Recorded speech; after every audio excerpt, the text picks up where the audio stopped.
So transitioning to a healthy plant-based or vegan diet is absolutely impossible without the right seasonings. So in this video, I'm going to share my top 8 spice combinations that I use regularly in my vegan and plant-based cooking and baking. To get started, I think my number one go-tos are always going to be garlic and onion powder.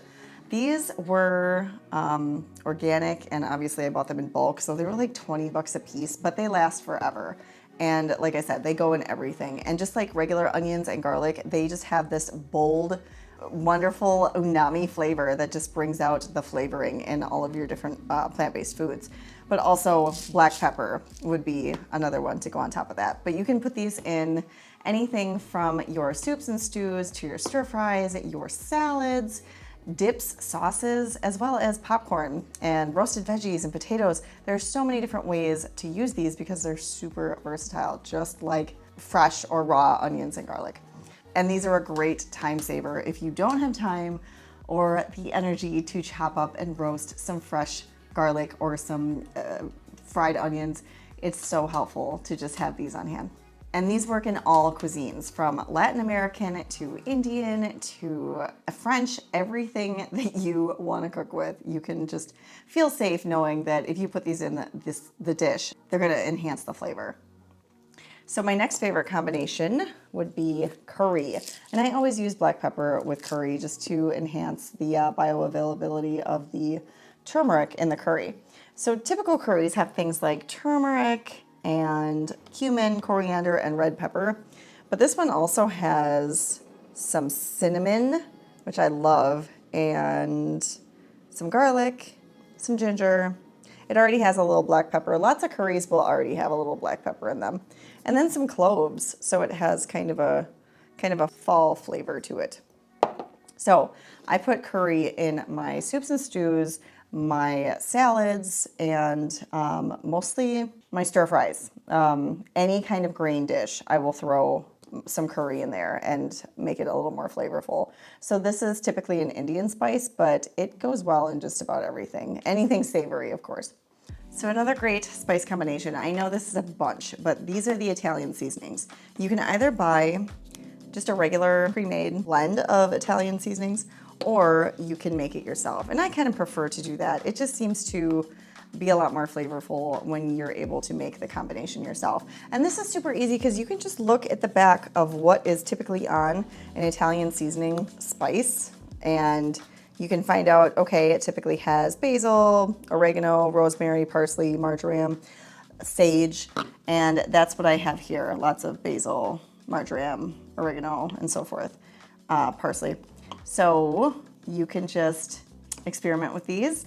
And I think that's the great thing about cooking, is that you're constantly learning and you're constantly building your craft. So don't feel like you can't experiment and get things wrong from time to time. That's perfectly fine. Maybe start off with smaller portions of the foods you're batching, but eventually you'll be able to just eyeball all of the basic measurements. And I think a great way to start is to either take like a cheap cooking, like an online cooking class or a local cooking class. I know Ramsey's Bravo used to have a plant-based one for about 40 bucks the last time that I looked at it, but I don't have any affiliation with him or whatever. I took his course and I thought it was really helpful. So another thing that you can do is just look up general recipes and start getting a feel for the different measurements and how to use specific ratios of each of the different flavorings that are involved in the recipe. So I put a lot of Italian seasonings on things like steamed veggies and, again, soup. I make a ton of Italian soups, as well as salads and roasted potatoes. Potatoes are so good with Italian seasonings, especially some rosemary and some basil. Okay, now I'm going to switch things up a little bit because so far I've only talked about savory options. So something you can do for your sweet dishes or things that are traditionally sweet are using seasonings that are typically added to a pumpkin spice. Now again, you can either buy the pumpkin spice already mixed, or you can just take a look at what's on the ingredients list and find out, okay, so it typically has cinnamon, ginger, nutmeg, and cloves. And you also know generally what ratio to add these different ingredients, because so the closer something is to the beginning of the list, the more of it is used in the product. So for this one, cinnamon would be your main ingredient. And then the next one down would be ginger, then nutmeg, then cloves. And that's what I have here. I have some ginger, some ground cloves, cinnamon, and nutmeg. So these kind of mimic that sweetness that you typically find in standard American foods, but it's very difficult to transition off of all that sweetness without something to substitute it with. And if you're not using a bunch of like maple syrup or date syrup or something like that, you can always use this concoction. And you don't have to use all of them by all means. If you just throw some cinnamon in something, that's usually enough. But these have so many beneficial health properties that I think it's really hard not to use all of them once you learn about all the healthful benefits. So I typically put these on fruit like berries, or I put them in smoothies, oatmeal, baked goods, pancakes, and granola. So many different ways to use these spices, especially in the fall time when pumpkin spice is just something that you kind of crave. All right, moving on to the heat. So chili powder is kind of a little spicy too, but I did not put that one in this section. So I put a lot of chipotle powder on my salad, as well as crushed red pepper and cayenne. So these have so many health components that are going to be beneficial for you. Things like the capsaicin. So capsaicin helps you to burn fat as well as improve your inflammatory markers. So these are really beneficial components. And I'm sure you're aware they also clean out your sinuses. But it's very difficult to tolerate these when you're first getting started. So start really, really, really minimally and just work your way up gradually to get to more and more flavor and more quantity when it comes to these. So if you're saying to yourself, I can't eat spicy foods, it absolutely hurts my face, and there's no chance I'm going to be able to incorporate those into my cooking, just know that not only for the health benefits, these are helpful, but they tend to mimic the saltiness of foods as well as the onion powder and the garlic powder. So that's really beneficial if you're transitioning from more processed or standard American foods, or meat, eggs and dairy tend to have a lot of salt in them. So if you are one of those people who cannot tolerate even a tiny little bit of heat, just start really, really gradually and work your way up, and eventually you'll be able to tolerate it, no problem. I was one of those people, I could not stand spicy foods, and I hated how painful it was in my mouth and the fact that I couldn't taste the food at all because it was so overpowering. That goes away. You don't have to endure the pain if you use a small enough quantity and gradually expand on that. So now I use a ton in my cooking and I cannot live without it. I put these in soups on top of my salad, like I mentioned, stir fries, roasted veggies, sauces, and sweet potatoes and squash. I love putting heat and combining it with sweet things. It is my absolute favorite thing, especially like kombucha squash and a little bit of heat with a bunch of stir-fried veggies on top. That's one of my go-tos in the fall.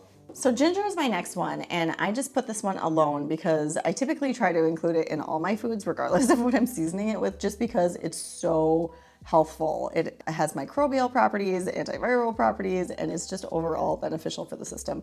You can use this if you're feeling nauseous, if you're dealing with morning sickness. It really helps to reduce that. I used to eat a lot of gingery foods when I was pregnant. But it's also one of my favorites because it has this really interesting bite to it. It has like a kick.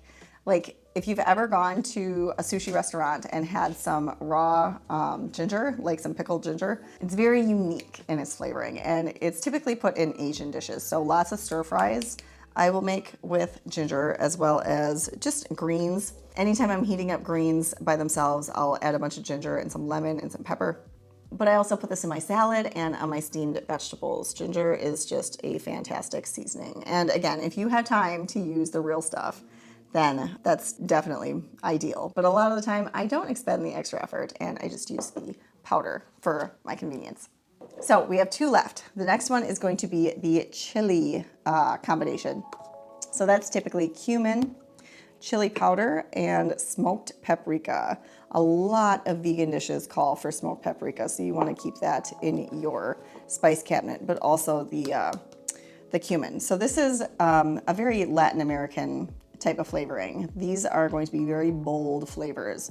And I also like to throw some red pepper flakes or some cayenne in with these too, depending on what I'm making. Obviously, chilies are known for being a little more spicy, so that's helpful.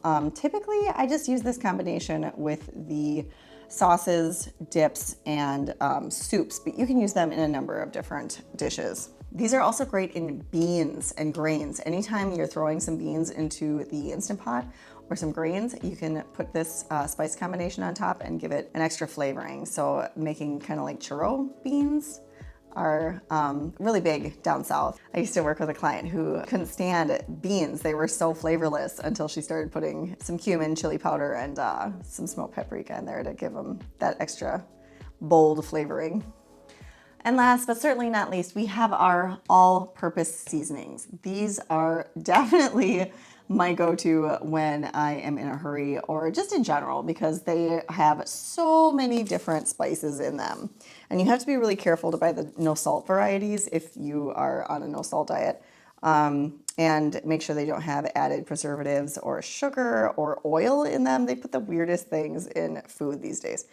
So this one has everything from dried onion and celery seed, basil, marjoram, savory, thyme, mustard, cumin, rosemary, all of those wonderful ingredients that really help to bring out the flavor in your food. And I have another all-purpose seasoning. This one's Southwest Chipotle, but this has a little bit of sugar in it, so I try not to use it often. As well as this lemon pepper. I haven't even opened it because I tend to buy things without remembering to read what's in the ingredients sometimes. And this does have salt and sugar very close to the front of the ingredients list. So you know this is just packed with salt and sugar. And this one's just a generic all-purpose seasoning. So this is, again, organic onion, black pepper, garlic, parsley, celery seed, tomato powder, so on and so forth. But this, it just makes everything taste better. So you really, if you're just starting out, if you are brand new on a plant-based diet and you're trying to figure out how to make your foods taste as flavorful as you remember them as your old familiar favorites before you shifted to a healthier dietary pattern, I would just start with these all-purpose seasonings, and then you don't have to worry about the different measurements and the different ratios of each of the combination ingredients. So this goes well on absolutely everything in absolutely all cuisines, except sweet dishes, obviously. These are definitely savory. All right, guys, if you want more plant-based tips and recipes and different spice combinations, make sure you click the link in the description box below and sign up for my email list. And I'll provide you with exclusive content every week on different ways you can make this diet sustainable. So I hope you have enjoyed this video. I hope you learned something new. Make sure you leave your favorite spice combination in the comment section, and I will see you guys in the next one.